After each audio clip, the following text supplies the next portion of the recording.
Hi guys, meron lang ako i-haul, no? Galing Shopee.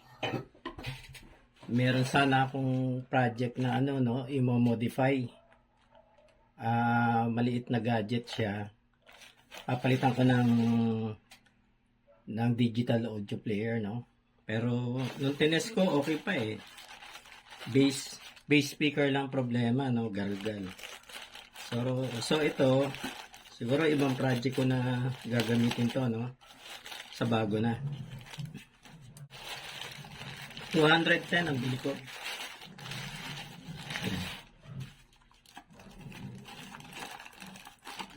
Maganda naman ang packaging niya, no?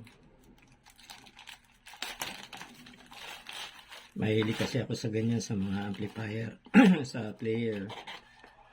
So ito na 'yon. So basically walang ano to, no? Walang amplifier to, no? Digital audio player lang to, no? So free ako na mag-pair dito ng kahit na anong amplifier, no? Ano pa yung laman ng box? Meron pa pala, no? Ito yung remote control niya. Tignan natin kung may battery, no? So dito, usually nandito yung battery niyan eh. Yan, nandito yan. Mukhang hindi ko mahahatak ah.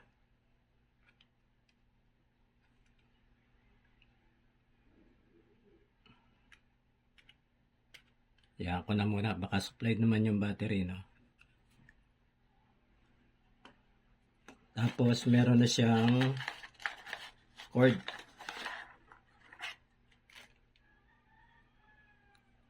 In and out. 3 wires yan, in and out, no? Tapos ito yung power, oh. Positive, negative. So, kompleto pala. Tingnan ko nga. Meron pala akong ano, no? Katulad na remote, no? Doon sa amplifier ko. Yan. Tinutulak pala to dito, no? Tinutulak ng ganon. Tapos,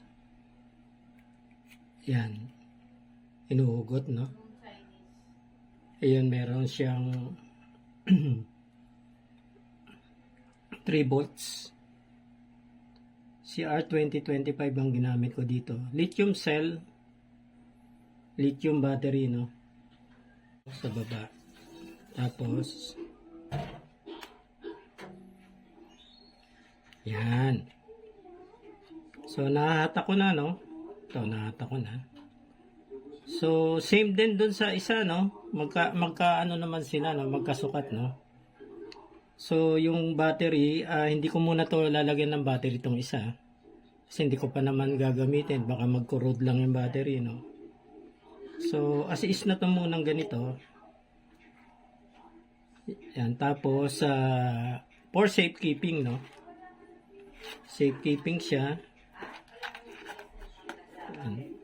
Until na gagamitin ko na siya. Kasi meron akong ano, no, gagawing DIY na sound system. Dito sa harap, no, ito yung screen niya, no, digital audio player. Meron siyang USB port.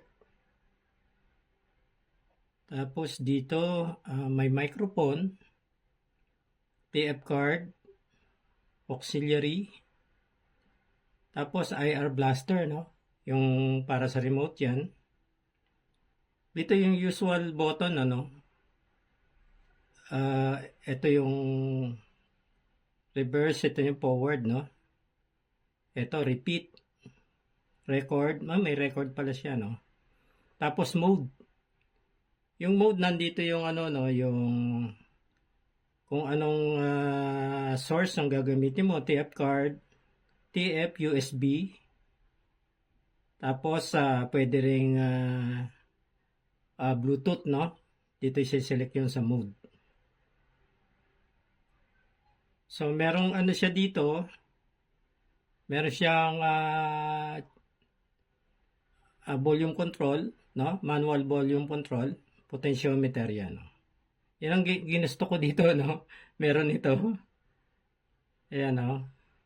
pwede mong dito ka mag-adjust ng volume, no?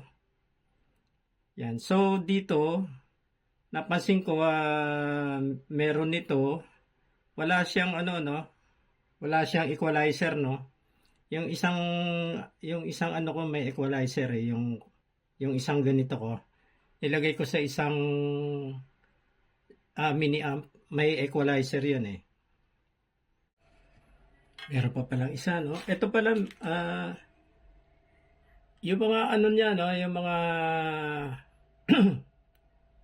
interconnection, meron na palang kable, no? Kanina kasi hindi ko na isama to, no? Itong in. Yan, meron pala supplied lahat. Tsaka itong power port, meron na rin alambre, no? Yan, positive, negative. Then, meron pa isang alambre yung supplied. Ito, kulay pula. Ito, dito ilalagay ito, no? Dito sa FM. FM antenna yan, no? Dito. Siguro hihinang ko na lang dyan. Yan. Tapos, ilalabas na lang doon, no? Ilalabas ko na lang tong alambre para makasagap. So, for the meantime, ano ko muna siya, standby ko muna.